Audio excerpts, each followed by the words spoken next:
ಗರ್ದಿಗಮತ್ ವೀಕ್ಷಕರಿಗೆ ನಮಸ್ಕಾರಗಳ್ರಿ. ಒಟ್ಟಾರೆ ಈ ಸಂಕ್ರಮಣ ಸೂರ್ಯ ತನ್ನ ಪಥ ಬದಲು ಮಾಡ್ತಾನು ಅಂತೇಳಿ ಒಂದು ಶಾಸ್ತ್ರ.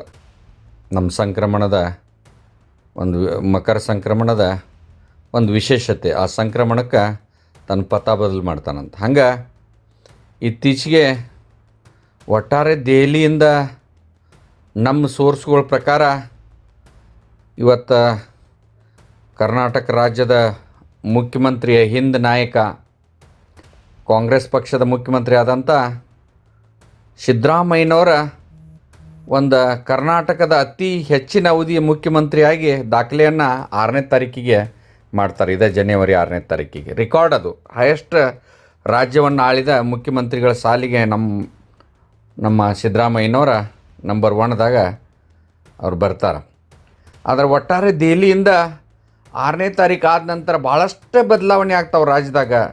ಸಿದ್ದರಾಮಯ್ಯನವರ ಒಟ್ಟಾರೆ ಡಿ ಕೆ ಶಿವಕುಮಾರ್ ಅವರಿಗೆ ಅಧಿಕಾರ ಬಿಟ್ಟು ಕೊಡುವಂಥ ಚರ್ಚೆ ಜೋರಾಗಿ ಒಟ್ಟು ಜನವರಿ ಎಂಡ್ದೊಳಗೆ ಒಟ್ಟು ಡಿ ಕೆ ಶಿವಕುಮಾರ್ ಅವರ ಮುಖ್ಯಮಂತ್ರಿ ಆಗ್ತಾರಂತ ಭಾಳಷ್ಟು ಸುದ್ದಿಗಳು ಬರೋಕ್ಕೆ ಶುರುವಾಗಿದ್ದಾವೆ. ಅಂದ್ರೆ ಹೈಕಮಾಂಡ ಆ ಒಂದು ಅವಕಾಶವನ್ನು ಸಿದ್ದರಾಮಯ್ಯನವ್ರು ಕೊಟ್ಟೈತಿ. ಸಿದ್ದರಾಮಯ್ಯನವರ ಯಾವುದೇ ಪರಿಸ್ಥಿತಿ ಒಳಗೆ 6ನೇ ತಾರೀಕಿನ ನಂತರ 7 ಅಥವಾ 8ನೇ ತಾರೀಕಿಗೆ ರಾಜೀನಾಮೆ ಕೊಡ್ಬೋದಂತ ದೆಹಲಿ ಅಂಗಳದಾಗ ಭಾಳ ಸದ್ದು ಕೇಳಿ ಬರತೈತೆ. ಒಟ್ಟಾರೆ ಇದಕ್ಕೆ ಪೂರಕವಾಗಿ ಡಿ ಕೆ ಶಿವಕುಮಾರ್ ಅವರ ಅನ್ಯಾಯಿ ಶಾಸಕರು ಭಾಳಷ್ಟು ಜನ ಹೇಳತ್ತಾರೆ.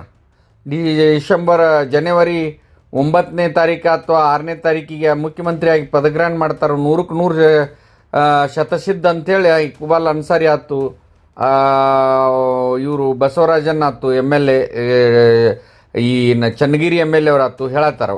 ಒಟ್ಟಾರೆ ಅಂದ್ರೆ ಸಿದ್ದರಾಮಯ್ಯನವರ ಯಾವುದೇ ಪರಿಸ್ಥಿತಿ ಒಳಗೆ ಅವ್ರನ್ನ ಮನಸ್ಸು ಗೆದ್ದ ಡಿ ಕೆ ಶಿವಕುಮಾರ್ ಅವರಿಗೆ ಅಧಿಕಾರ ಕೊಡಿಸೋ ತಯಾರಿ ಒಳಗೆ ಹೈಕಮಾಂಡ್ ಐತಿ. ಅದಕ್ಕಾಗಿ ವೇಣುಗೋಪಾಲ ಈಗಾಗಲೇ ರಾಹುಲ್ ಗಾಂಧಿ, ಸೋನಿಯಾ ಗಾಂಧಿ, ಪ್ರಿಯಾಂಕಾ ಗಾಂಧಿ ಎಲ್ಲರೂ ಕೂಡಿ ಸಿದ್ದರಾಮಯ್ಯನವ್ರಿಗೆ ಕನ್ವಿನ್ಸ್ ಮಾಡಿದರು. ಅವರ ಆ ಒಂದು ರೆಕಾರ್ಡ್ ಮಾಡಿದ ಮರುದಿವಸನ ರಾಜೀನಾಮೆ ಕೊಡ್ತೀವಂತ ಹೇಳಿದಾರಂತೂ ಸುದ್ದಿ ಬರತೈತೆ. ಆದರೆ ಒಟ್ಟಾರೆ ಈ ಸಂಕ್ರಮಣ ಪಥ ಬದಲು ಆದಮ್ಯಾಗ ಡಿ ಕೆ ಶಿವಕುಮಾರ ಜಾತಕ ಪಕ್ಷಿ ಹಂಗೆ ಕಾದು ಕುಂತಾರೆ. ಒಟ್ಟಾರೆ ಡಿ ಕೆ ಶಿವಕುಮಾರ್ ಅಭಿಮಾನಿಗಳ ಒಮ್ಮೆಯಾದರೂ ಡಿ ಕೆ ಅವರ ಪಕ್ಷಕ್ಕೆ ಭಾಳ ತ್ಯಾಗ ಮಾಡಿದಾರು, ಮುಖ್ಯಮಂತ್ರಿ ಆಗಲೇಬೇಕಂತೇಳಿ ಅವರ ಇಚ್ಛಾಪಟ್ಟಿದ್ದಾರೆ. ಪಕ್ಷ ಕೂಡ ಒಂದು ಮಾತು ತಪ್ಪಿ ನಡೆದಂಗೆ ಸಿದ್ದರಾಮಯ್ಯನವ್ರಿಗೆ ನೀವು ಅಧಿಕಾರ ಬಿಟ್ಟು ಕೊಡಬೇಕಂತೂ ಹೇಳೈತಂತ ಸುದ್ದಿ ಬರತೈತೆ.